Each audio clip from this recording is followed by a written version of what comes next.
Okay, the problem is a car traveling in a straight line. It's accelerating. It has a flat front and there is an object pressed up against the front of the car.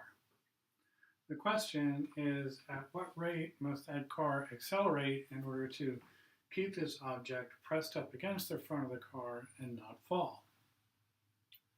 This is a car traveling in a straight line.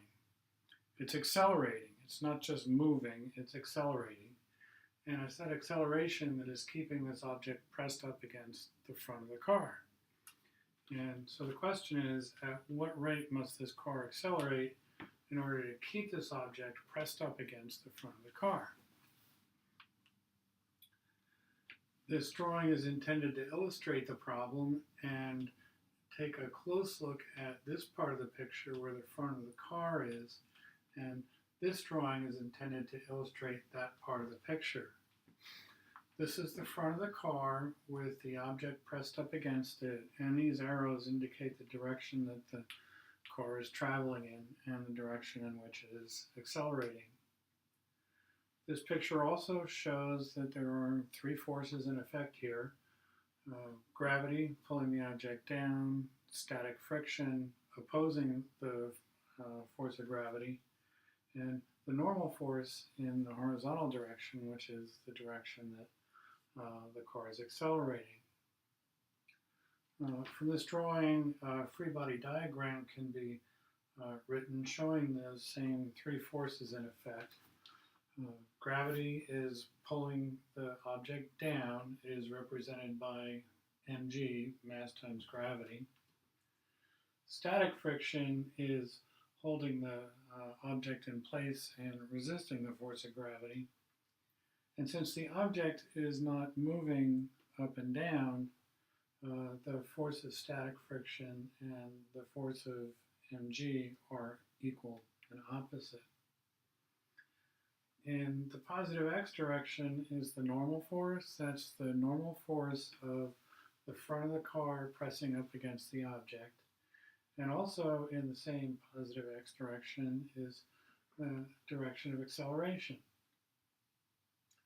So from this free body diagram, some algebraic expressions can be written that quantitatively represent these forces in effect.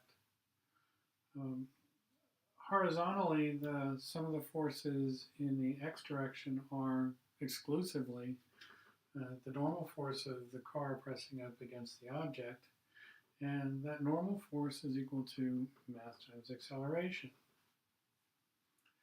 The sum of the forces in the vertical direction are the force of static friction opposed by gravity.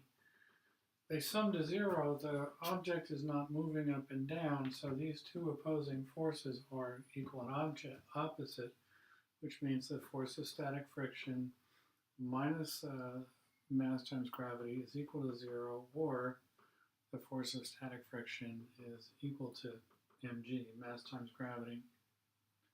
I hope it's clear this is the force of static friction, not kinetic friction. The object is not moving. Now, by definition, and you'll see this in any textbook on mechanical physics, the force of static friction is equal to the coefficient of static friction times the normal force. That's the definition of what static friction is. So this allows us to do a little bit of algebraic manipulation and substitution.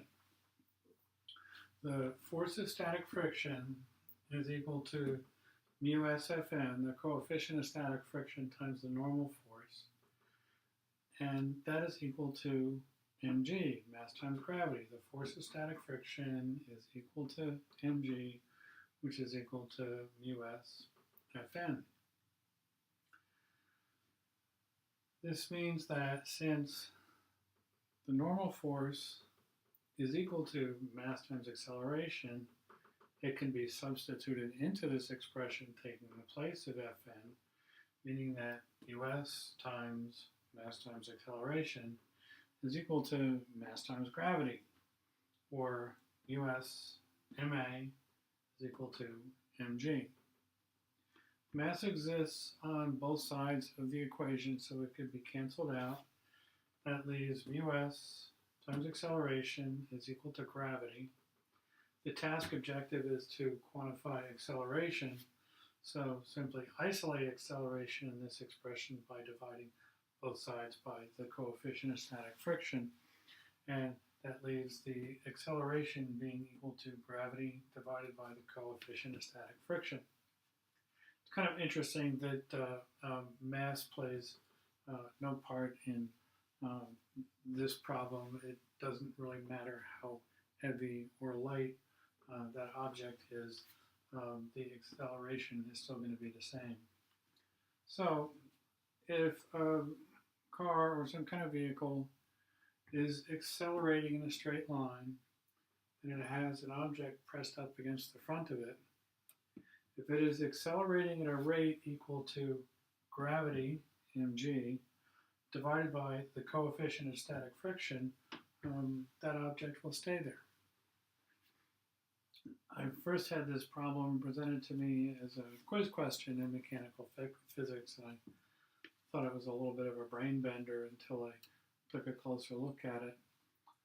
The process for solving a lot of these kinds of problems is to sketch out the problem, identify the forces in effect, put the forces onto a free body diagram, and then write some algebraic expressions representing those forces in effect, and find out what values can be substituted for other values, and then algebraically isolate the value in question.